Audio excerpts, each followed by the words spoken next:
Hello, hello. Welcome to part 3 of our series called 15 Things to Know Before Moving to Montana. This will be the final segment of this series. Before we get going, don't forget to like, subscribe, and leave us a comment below.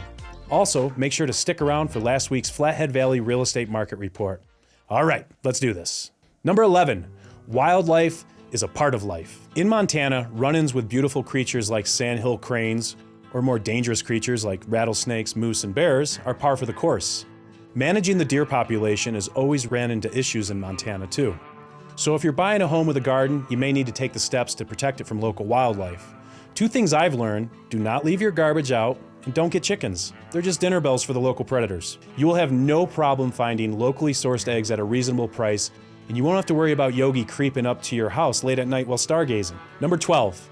It can take a while for trends to make their way to Montana. That hot new ingredient the hip restaurants in New York, Chicago, or Los Angeles are pushing might not trickle over to Montana for a few years. The same goes for fashion trends, in part because practical, weather-appropriate clothing is more of a priority for Montanans.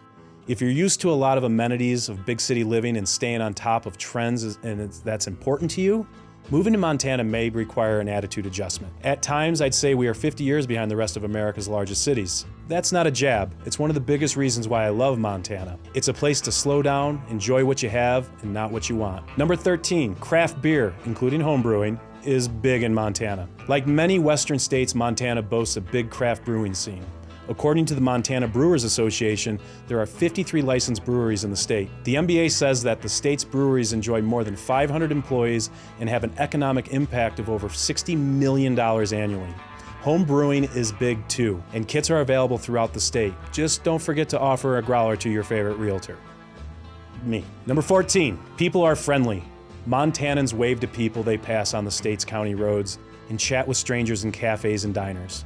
If you're moving to Montana from, say, the Northeast, you might be surprised by how warm and friendly the people are here. I tell anyone moving here to be ready to listen as well. Montanans are masters in storytelling, so buckle up and listen. You'll be thoroughly entertained and learn what the Montana experience is all about. And now for our 15th thing to know before moving to Montana. It's wise to be self-sufficient here. In Montana, particularly in rural areas, you might run into problems like power outages after a storm or a car battery failure in freezing temperatures.